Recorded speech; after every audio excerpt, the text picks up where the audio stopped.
बिस्मिल्लाहिर्रहमानिर्रहीम अस्सलामुअलैकुम और मैं हूं आपकी मेजबान सुंबल सिया। नजर डालते हैं अब तक की अहम तरीन खबरों पर। कराची चेयरमैन सदर टाउन मंसूर अहमद शेख ने कहा कि शजरकारी दुनिया भर में खूबसूरती का अहम तरीन जरिया है। दरख्त हमारी जिंदगी के ज़ामिन है। ज़्यादा से ज़्यादा सब्जा लगाकर ही फ़ज़ाई कसाफ़त के दबाव को कम किया जा सकता है।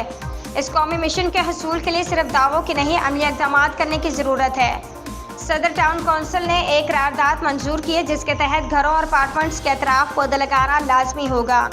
बसूरत दीगर जुर्माना आयद किया जाएगा। इन ख्यालात का इज़हार उन्होंने डिस्ट्रिक्ट एडमिनिस्ट्रेशन साउथ और टाउन म्यूनसिपल कॉरपोरेशन सदर के इश्तराक से बलोच पार्क यूसी 6 नानकवाड़ा में सरसब्ज कराची शजरकारी मुहिम के इफ्तिताह के मौका पर किया। इस मौका पर रुकन सबाई assembly Bilal Jitaun, town vice chairman Abdul Rahman Motiwala, municipal commissioner Noor Hasan Jokhi, assistant commissioner garden Asma Batool, ताजर इत्तेहाद के रहनुमा आसिफ गुलफाम, चेयरमैन यूसी 6 वसीम शहराजी समेत दिगर शख्सियात भी मौजूद थीं। टाउन चेयरमैन मंसूर शेख का कहना था कि सदर टाउन इंतजामिया की जानिब से बलोच पार्क में बादाम, जामुन, गुलमोहर, सिक्सचैन और मोरंगा के 400 पौधे लगाए जा रहे हैं। सरसब्ज कराची शजरकारी मुहिम में 15,000 से ज़ायद पौधे लगाए जाएंगे।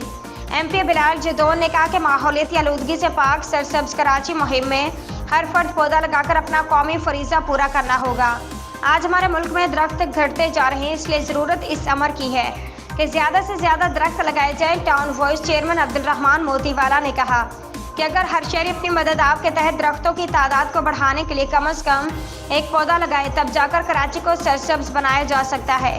म्यूनसिपल कमिश्नर सदर नूर हसन जोखियों का कहना था कि बदकिस्मती से पाकिस्तान के तमाम बड़े शहर में आलूदगी की सतह खतरनाक हद तक पहुंच चुकी है।